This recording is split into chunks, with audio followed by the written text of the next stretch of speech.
Welcome, everybody, to the Avail Leadership Podcast. My name is Virgil Sierra, and I am the Avail Leadership host. I'm the media host, and I have the privilege and the honor of walking through these special moments with special people, specifically amazing leaders who are making a difference in our country and around the world. I'm a pastor as well. I pastor Vertical Church, also known as Iglesia Vertical in South Florida, where we are one church, two languages. And here at Avail Leadership, our goal and our mission is truly to guide today's leaders in the art of leadership. We develop resources every month, books, videos, content, the Avail Journal, web content, so that leaders can be equipped and can be empowered to be the best that they can be for their communities. And today I'm excited to get this conversation started. Today we are talking with Pastor Latasha Davis, who is the lead pastor of ministries at Salem Bible Church in Atlanta, Georgia. She's an amazing leader in the children and youth ministry space. She's led panels at events like Kidman Nation MegaCon. Latasha leads with confidence and character, acting as a great example for female leaders who are just beginning their leadership journey. So, Pastor Latasha, we are so honored that you would take time to connect with us here at the Avail Leadership Podcast, and I'm excited to learn from you and help others learn as well. Awesome. Thank you for having me. I'm so excited to be a part of the Avail podcast on today. So thank you. I think this is going to be a great opportunity, not only for you to share with us a lot of your experiences and your journey, but also for all of us leaders to really pull out some great nuggets of leadership wisdom from your experience. And I know this is going to be a blessing. So let's start off, Pastor Latasha. I know there's people who know who you are, but who is Latasha Davis for everybody who's maybe meeting you here on this podcast for the first time? You know, I am a country girl, born and raised in Mississippi. Had the great privilege of having two amazing parents. My father was in the Army, traveled a lot, and so we kind of stationed ourselves in Mississippi. And so had a chance to have that country life going on growing up. I also had two amazing grandparents who were a part of the church as well. They were bishops of the Apostolic Faith Church, and then we had my pastor of the Baptist Church. So my grandfather was also a Baptist preacher. So growing up in the church, I know exactly what that's kind of all about. Had a call. Still have that call, but guess what? Didn't want it. I really did not want to be a preacher just like the rest of my family. I wanted to be in corporate, so that's what I did. I actually traveled the corporate road, was a corporate trainer for a major banking industry or in the banking industry for about 12 years. And then all of a sudden I said, there's no use of running from this. It's going to catch up with me anyway. So why not just go ahead and heed to the call?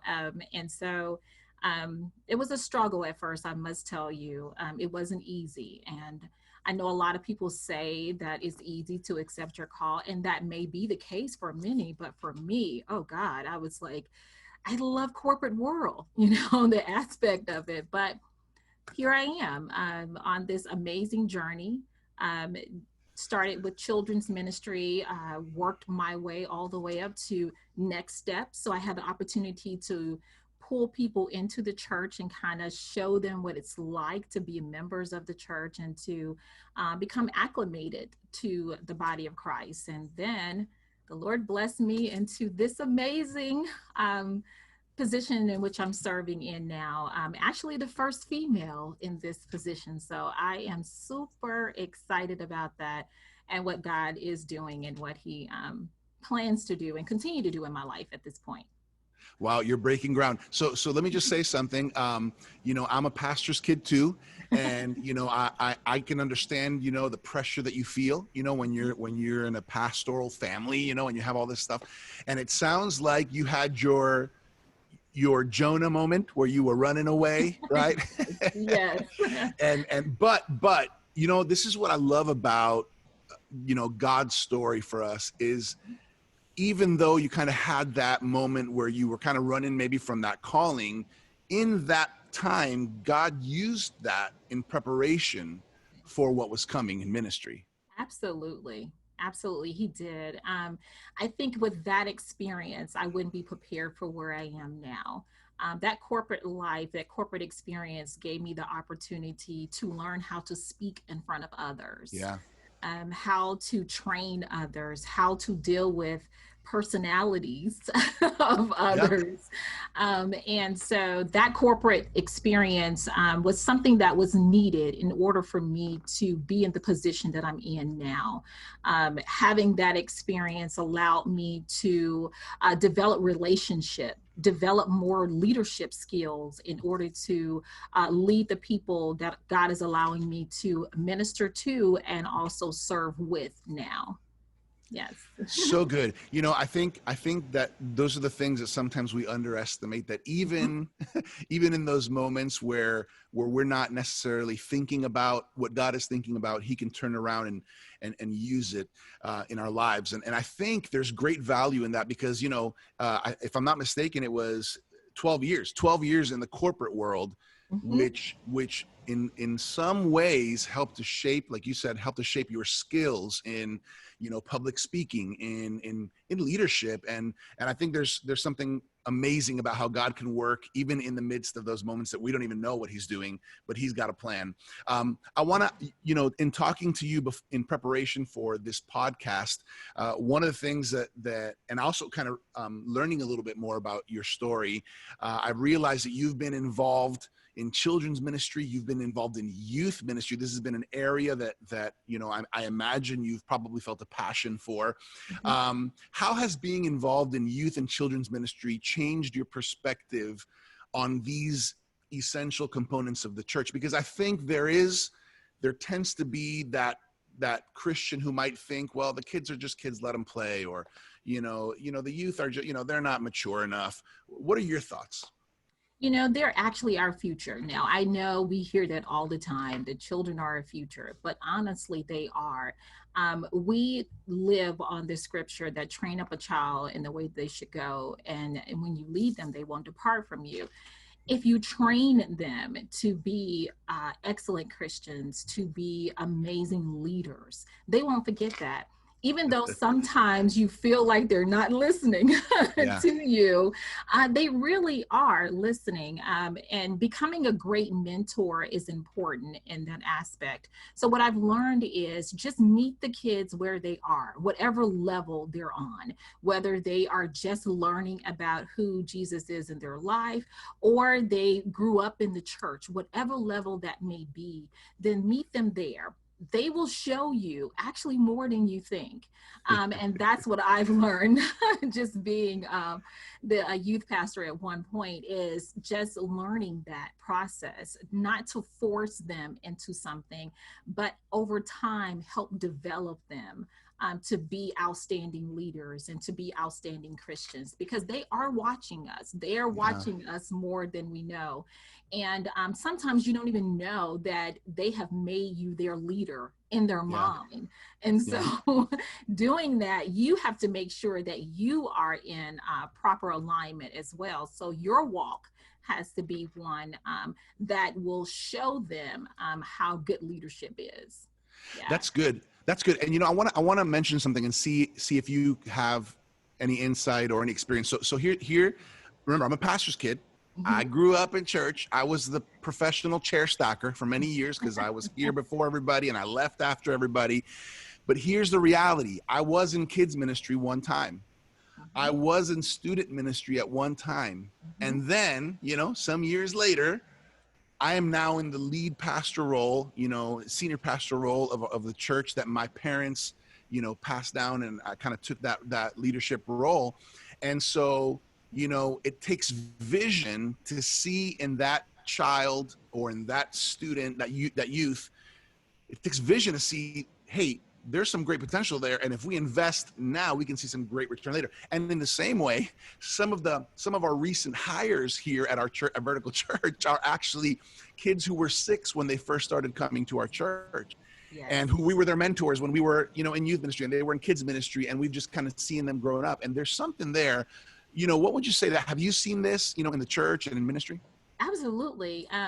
Even in the church, at Salem Bible Church, we are a family-filled church, which means that most of the grandparents and parents grew up in this church, and their kids are in this church, and their kids are working in youth ministry, and their kids have kids. So to see that generation of individuals being a part of this church shows how important that church was to them, or is to them, raising their family in the church. I see now we have a youth who was, oh my God, when I tell you, stumping and all over the place, did not want to be a part of youth ministry. We literally had to drag him, or as your parents would say, drug. Yeah, sometimes that's what you want to do. Yeah, to get them here. And now you should see him. He is a college student who is leading ministry at his college. And in that, it is like, really, I am so excited for you. I remember when you were sitting on the pew and you didn't want to do anything. And then now you are this amazing young man. So that brings reward to what you're doing, because I know as youth pastors or as youth workers, we get tired. It's overwhelming sometimes because you feel like you're not making an impact. Yeah. When you see individuals like that young man, or even a product of yourself and myself, it makes you feel great to know, wow, God, I'm so glad I stuck in this process to help this individual become the man and woman of God that they are now.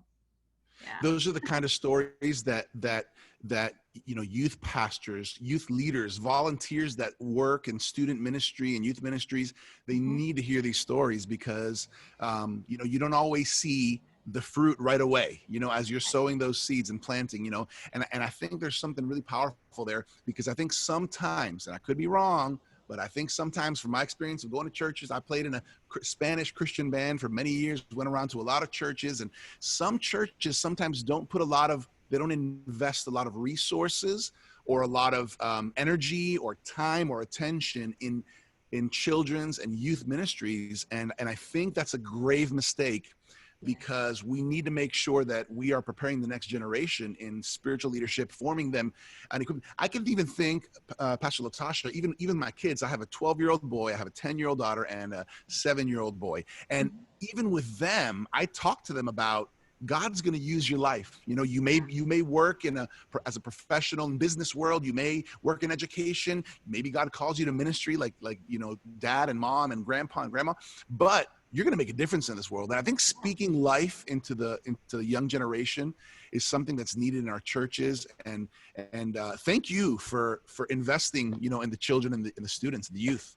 Yeah, sometimes to piggyback on what you're saying here, a lot of the parents sometimes are working hard. They don't have the time to put as much emphasis spiritually into a child's life. So what I've actually tried to instill here is to make sure that every teacher is aware of the spiritual growth for every child. Yeah. So make sure that you are letting them know that God loves them. When they walk in the door, they need to know, whether they are a teenager, a pre-K, kindergarten, whatever age, that God loves you. And like you said, He is there for you. Even when you are sad, when you are, upset, God is still there. So letting them know how important that is amazing. But again, we have to be, as leaders, have to be committed to that call in order for that call to actually carry out.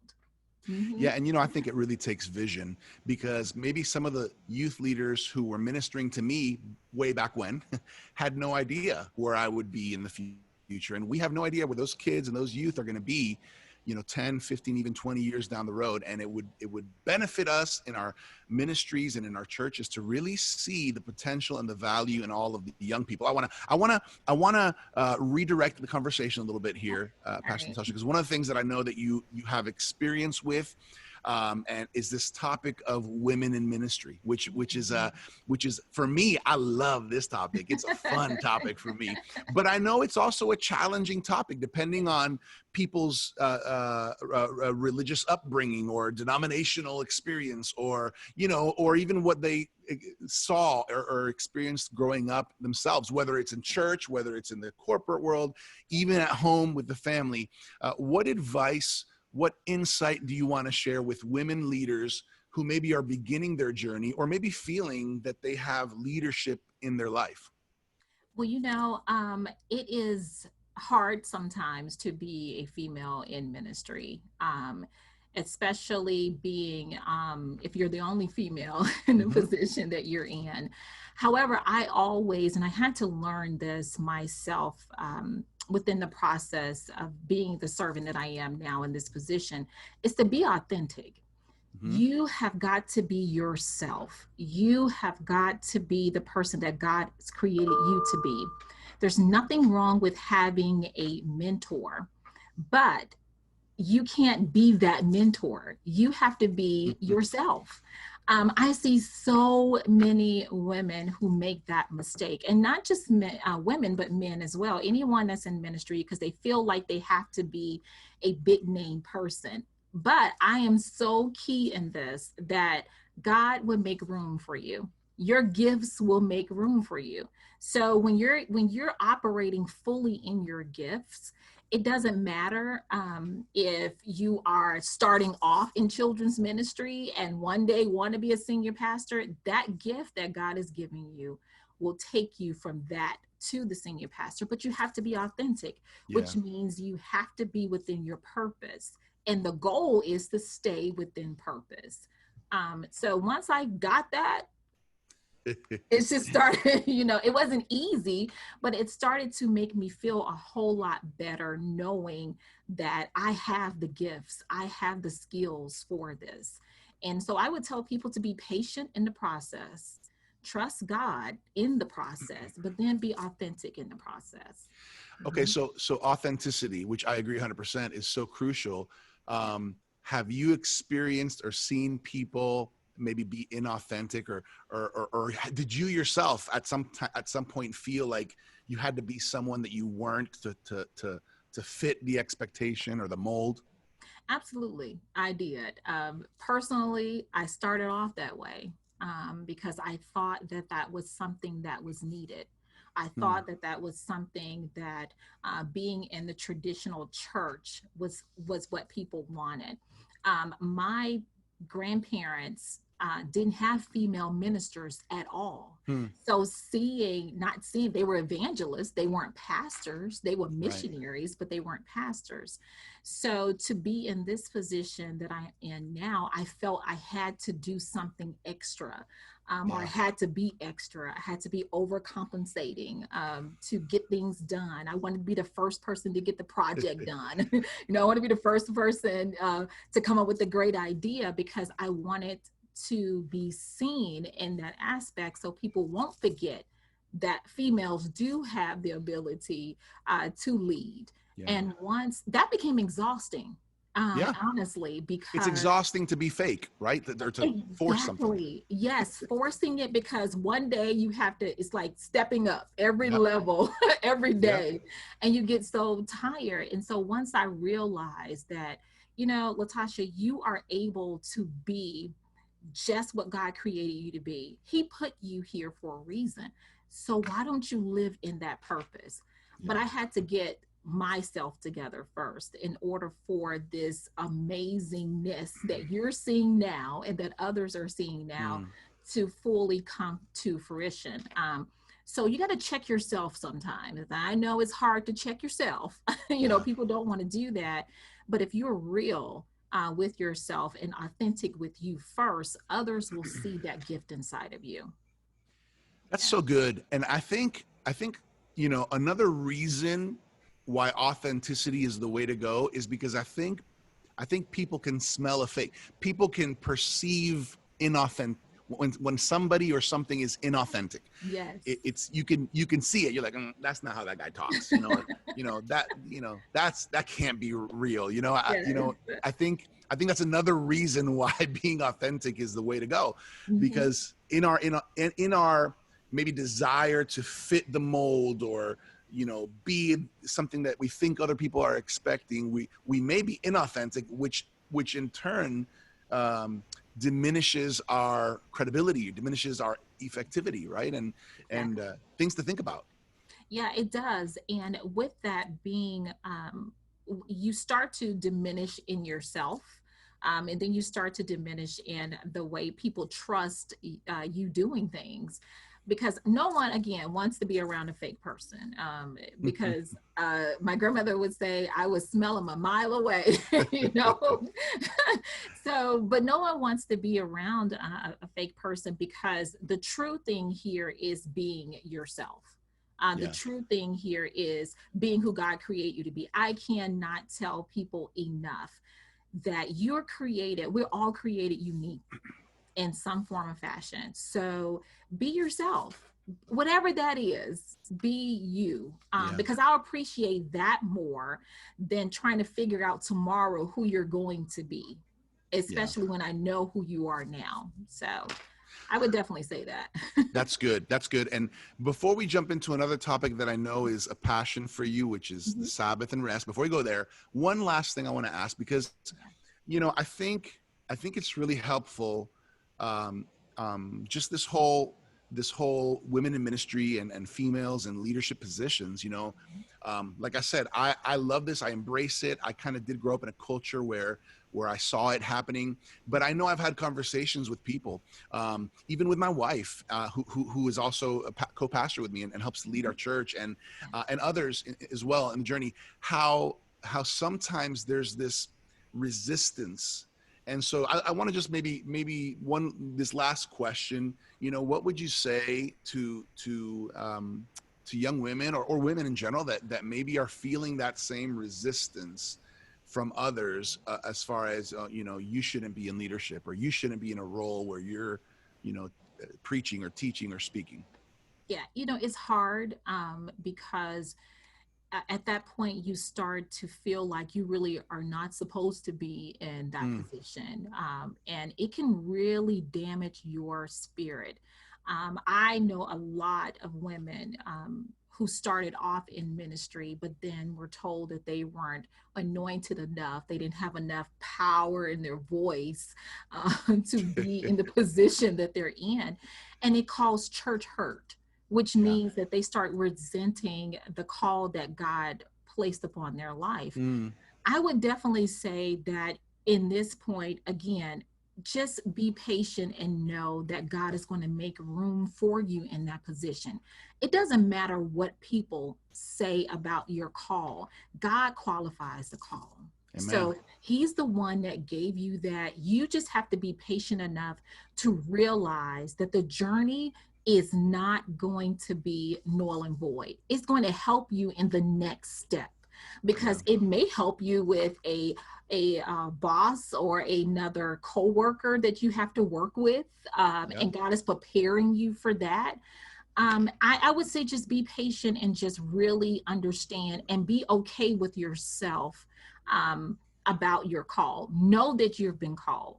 Don't question your call. And don't allow others to question your call, because you've been called. I think a lot of us try to, again, going back to authentic, trying to be someone else, which makes them question who they really are, which makes them question their call. Yeah. I've heard when we talk about spiritual giftings and passions and even talents, I've heard that your design reveals your destiny. The way God made you reveals where you're going to be most effective and productive. And so,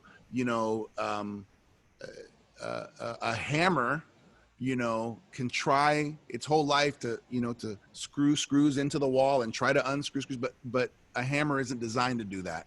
Right. The design of the hammer reveals that its destiny is to hammer in nails or to pull out nails. Mm-hmm. And I think that a lot of times when people haven't discovered their purpose, they feel like a hammer trying to, saw wood, Right.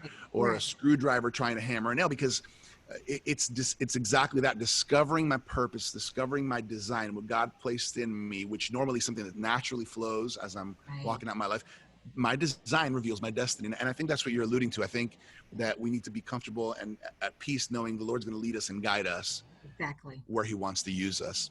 All right. Exactly. So you have a passion, or you have an area that you like to talk about and share about. And I know that you're going to be teaching a deep dive panel at Kidmin MegaCon about resetting and Sabbath rest. And Yeah. I love this topic as well. Can you maybe just dive a little bit into what's your heart? What's the message you want people to hear about, the Sabbath rest and how important this is? The Sabbath is what it is. It's rest, and we should all take at least one Sabbath day of the week. Of course, Jesus did the same thing, but Yeah. what we do is that we just run throughout the day with no rest, and what happens is we become depleted. And I actually found myself in that. During this pandemic has taught me a whole lot about having the Sabbath rest. Mm-hmm. And it taught me this simply because there were things that we couldn't control. There were things that we Mm-hmm. had to put a pause on in order for us to move to whatever that next was. So in the deep dive in MegaCon, I'm super excited about leading that. I want people to know and to realize that it's okay to take a day off from ministry. I know ministry is 24/7, but if you are depleted, if you are not able to give and all you're doing is giving out all the time, what good are you to someone else that may be going through?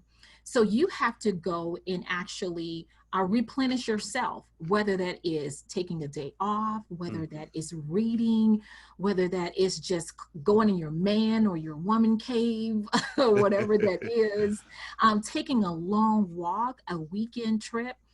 That's what I mean by the Sabbath, taking time for you. We can become so busy with life and with ministry that we get tired. And then once we're tired, we don't want to hear about ministry. We start saying, God, this is not my call. You didn't call me there. Then you start resenting the call. But if you take that time to just rest and renew yourself in him, and find out what your next step would be when you're resting in him, then he'll guide you. So that's pretty much what that class is going to be. Just allowing yourself to reset. Every week we should be resetting ourselves. Yeah. I've heard, and kind of in studying the word, God created the world in 6 days, and it says that on the seventh day he rested. And I think we all know that God didn't need rest, but it was kind of a model that he placed out there, knowing that we would need it in our lives. And I think here's I think the mentality, Latasha. I think most people, and even in my human, reasoning, we think that we get more done in 7 days without stopping, when in fact the Bible, what it teaches us, and what I have come to learn in probably the last 6 or 7 years after the Holy Spirit convicted me and the Lord really spoke to me about this topic, we actually can be more productive and get more done well and better when we have 6 good days of work and 1 day of rest. And a Sabbath rest means I don't work on that day. Exactly. The interesting thing is that we can become busybodies and not productive in what we're doing. And so some people just love to be busy. I want to do this. But how productive are you in doing what you do 7 days a week?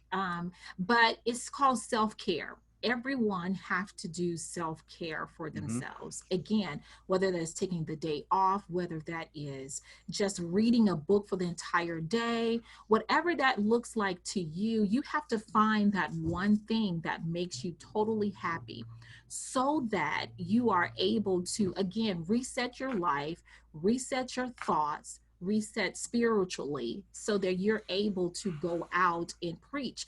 It's so interesting because, or even minister to others. It's so interesting because a lot of us as preachers, we feel like we have to be on 24 hours a day. And people You know, think that too. yes, and people think that. And so when you take a day off, they're like, what? Pastor taking a day off, so, but you have to get people in the habit of knowing they have to rest in order to come and feed me, to help me get through my next level.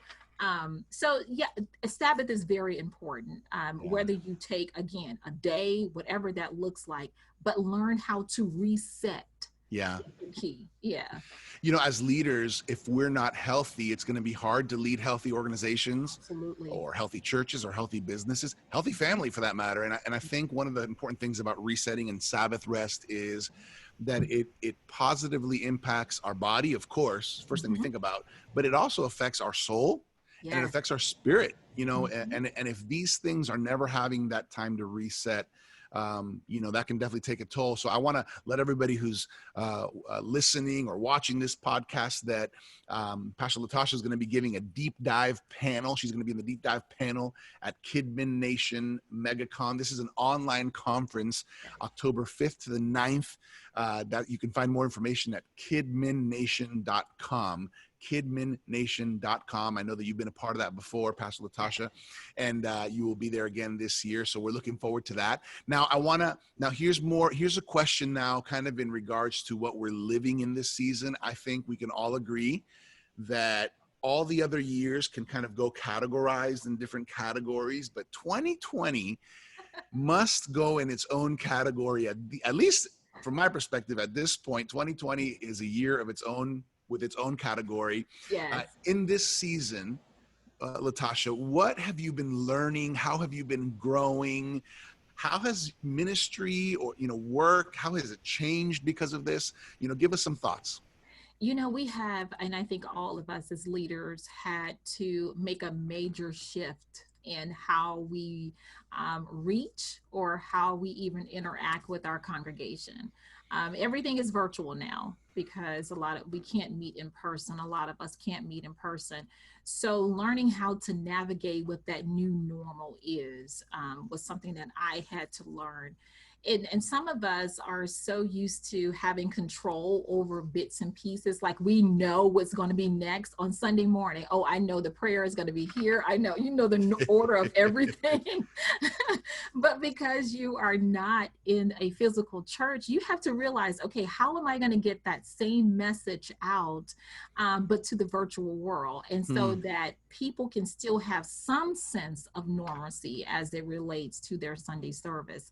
But it reminded me of what our theme was last year, actually in 2019, which was going out to the world and preach and teach the gospel. And it's like, okay, so we're out of the confines of our church. Now we're able to, or forced, if you will, to go out and minister to the world. How do you meet those individuals is what I had to learn and seek God really for, because it was something that a lot of us, and even to a certain degree myself, didn't know how to do. Yeah, we have virtual services. We had it even before 2020. But how do you really reach those individuals? How do you provide the much needed self-therapy that a lot of them need? So we had to figure out some very interesting ways of doing that. And that has grown. I have grown completely from that and trying to figure out what that looks like. So that's one of the things that I am still constantly learning how to do and trying to better myself in helping reach those individuals, because there are a lot of people that don't have anyone to talk to. The church was their place of refuge, and now they don't have that. So finding ways to reach them, to make sure that they're okay. And because this can be very scary to a lot of people. But keeping God in the center of it all Yeah. is what we try to do, and what I'm continuing to learn to do. That's good. And do you have any practical tips for leaders who are maybe asking how can we be better at keeping, on one hand, keeping the team connected, keeping the, the departments, the team leaders, it depends on the size of the church or the organization. Yeah. How do we keep our team together? And then also, how do we keep the church? How do we keep our community connected when we are physically distanced, when we're physically not able to be in the same building? What tips have you found to be helpful? Going back to the old school is what we've learned. And that old school meaning sending a note, pick up the phone and call. We didn't do that a lot because it was all internet. It was all internet based, sending a email to a person, but picking up the phone and calling the seniors of the church to say, hey, we missed you. Are you okay? Do you need us to drop some groceries off at your door? That kind of thing. Staying connected old school way is what we found to be the best way. Because again, we have our older population with 2 locations. One location is the older generation, and then the other location is the young and hip location. So trying to navigate the 2 of them, but making sure that you hit each individual where they are in their needs. So Zooms like this. We do a lot of Google Hangout with our kids. We drop packets off at their doorstep and sending notes of love to them to let them know that we love them and we miss them. A call, just picking up the phone to say, hey, let's talk today. Just want to see how you're doing. It may take hours to do, but guess what? It changes the perspective and the life of that individual on the other end. So I would say go back to old school old way of doing things. Definitely. I think we underestimate the power of a personal call, and we've been doing the same thing, just telling our leaders and our staff, hey, this should be at least a portion of your day where you're just making personal calls. And I tell them, it's simple. How are you doing? How's your family doing? And how can we pray for you? Yes. And if we just touch on that, sometimes it might be as quick as 3 minutes because people are on the road, and other times there might be something to pray for. And but when that is over, you've made a difference in somebody's life, and who knows if that was precisely what that person needed. And so, I agree with you. I think going old school on the side of, making calls, writing notes. And then I would say going new school with new vehicles such as technology, and being able to have, we do small groups now that are on Zoom, or virtual. And so things that maybe were in the past, physical distance limited us, now distances are cut short because or even eliminated because of technology. So praise God for that. I think those are great tips, Latasha. As we're kind of winding down here on our podcast, this is so good because I think all of us can, are kind of learning and taking notes as you're sharing your experience. Here's my thought, because I know you're a person who takes initiative. You're a person, in the short time that I've been able to just engage and interact with you, I can tell that you like to get things done. And I want to ask you, what projects are in the works for you? What's on Latasha's desk? What's coming up in the near future regarding, ministry or leadership on your side?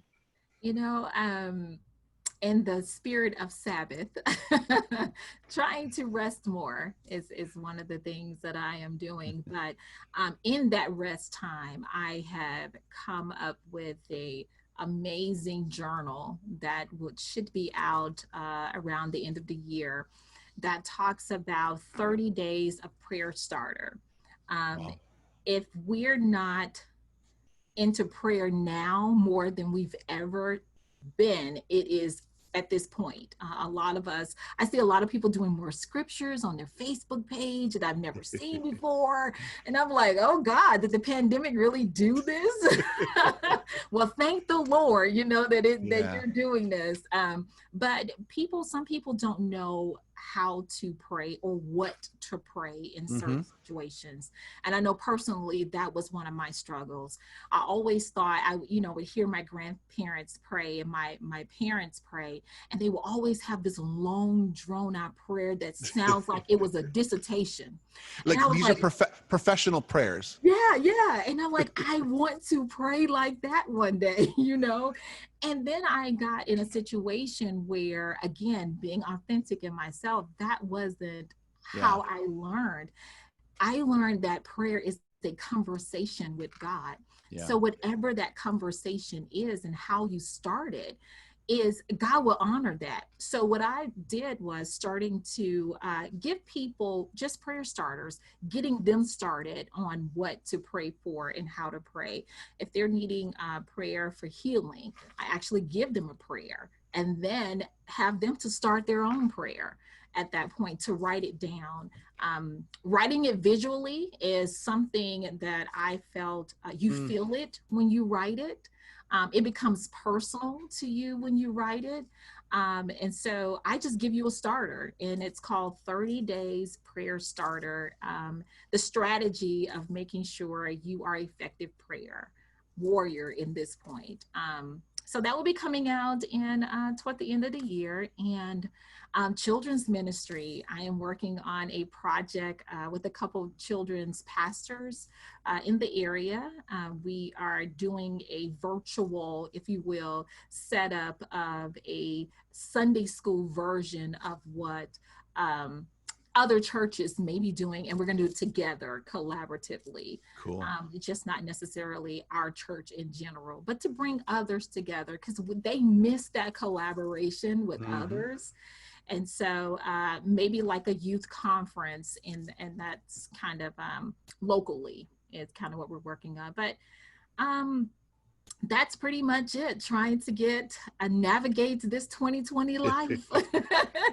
Well, I'll tell you one thing. I would love, as soon as your book comes out on the 30, prayer starters, I would love it. Our church, we're actually currently, at the time of recording this, we're going through 21 days of prayer and fasting. And I personally love to have a prayer journal where I sketch in it, I write as the Lord's speaking to me.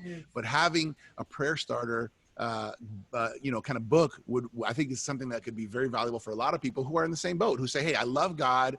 I want to get closer to God. I just don't know what to say, how to say it, when to say it. I think that's going to be a great resource. So I'll definitely keep an eye out for that. And hearing a little bit more about what you guys are doing with kids ministry, I love it. By the way, just want to reiterate that Pastor Latasha will be participating in KidMin MegaCon coming up October 5th through the 9th. The website is kidminnation.com/2020. kidminnation.com/2020. And before we sign off, I also want to mention, Latasha, I don't know if you've seen or gotten the latest copy of the Avail Journal. Absolutely. As smooth as Dr. Sam Chan looks on the cover there. And the Avail Journal is just another one of the resources that we are producing at Avail Leadership. This journal, not only does it feels good, like this is not a wimpy magazine. This is a smooth journal. It's got color pictures. It's got leadership content and articles. I want to invite everybody who's hearing this or watching this. You can check this out, Pastor Latasha, a free annual subscription. Oh my goodness. Free annual subscription to the Avail Journal by going to availjournal.com. I didn't say one free journal, a free annual subscription. And these come out quarterly, so that'll be 4. These are worth it. Every article in here has great value for leaders. And so we want everybody to know, and if you stay connected on availleadership.org, you're going to be able to see some articles coming up in the near future from Pastor Latasha as well. So we want to make sure that you have resources in your hands.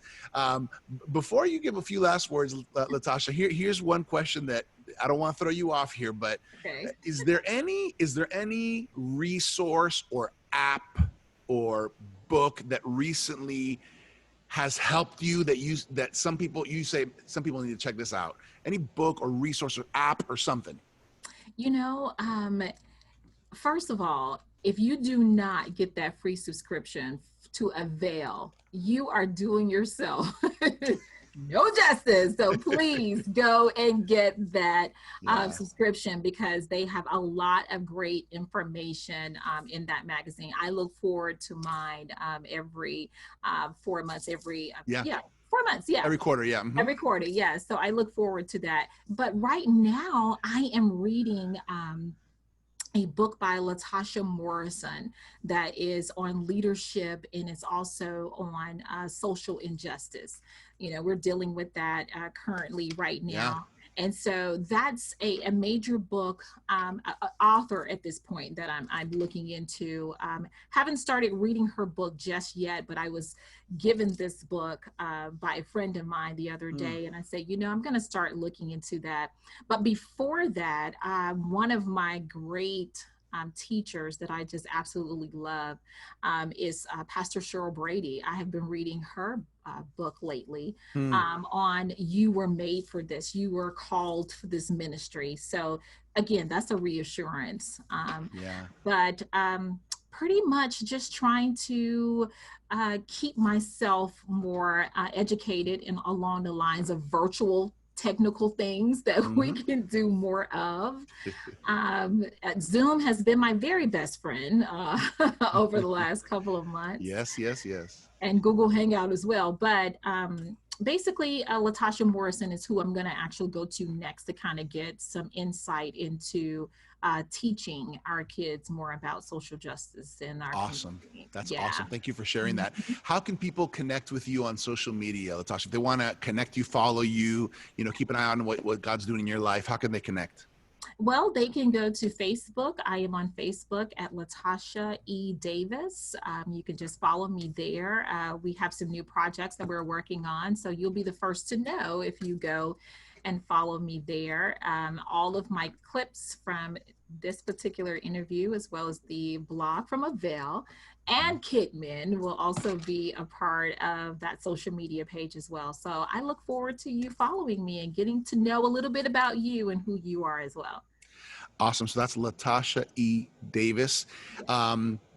Before we close off, I want to remind everybody, as Latasha wisely mentioned, the Avail Leadership Journal free annual subscription is actually available at availjournal.com.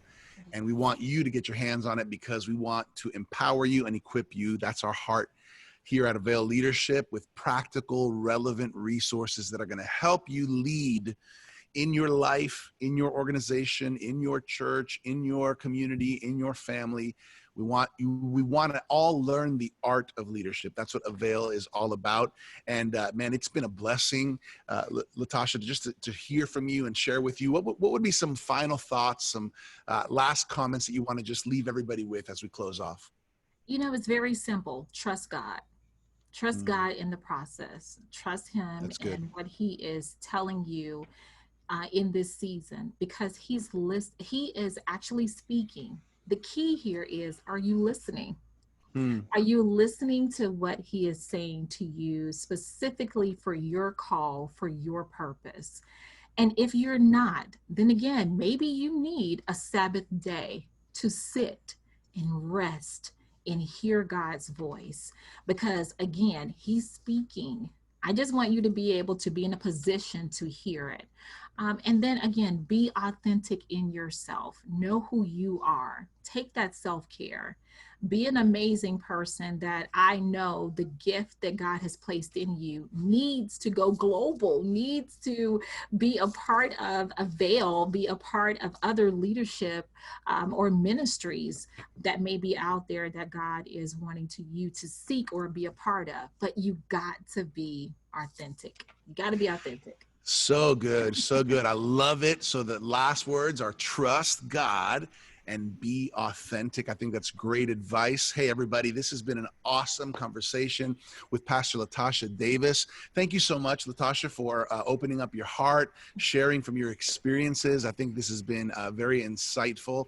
We're all encouraged. We can't wait to see all the things that are coming up, the future projects. And so everybody who's connected, thank you for connecting with us. We are always here for you at Avail Leadership. Remember, availleadership.org. You can stay connected to what's happening online. And for that free subscription to the Avail Journal, availjournal.com. Thank you, Latasha. Thank you, wonderful people from around the world. We'll stay connected here on the Avail Leadership Podcast.